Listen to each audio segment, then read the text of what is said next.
Ada orang bikin konten meliput kehidupan orang pedalaman yang sangat kekurangan, makanya dengan berburu, kalau dibakar, kotor, nggak pernah mandi, rumah aja bikin seperti kalau bahasa kita sarang burung yang besar dari ranting-ranting dan kayu. Saya berpikir, kenapa ini orang hasil dari YouTube-nya nggak bantu orang-orang tersebut loh. Misalkan apa?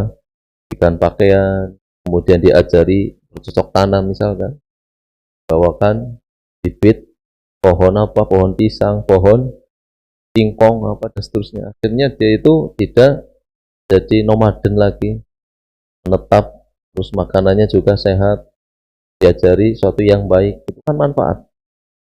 Kalau terkesan dibiarkan, cuma di shooting saja, terus disebarluaskan supaya didapat cuan. Tetap kondisi orang yang diliput selalu dalam keadaan menderita dan menderita.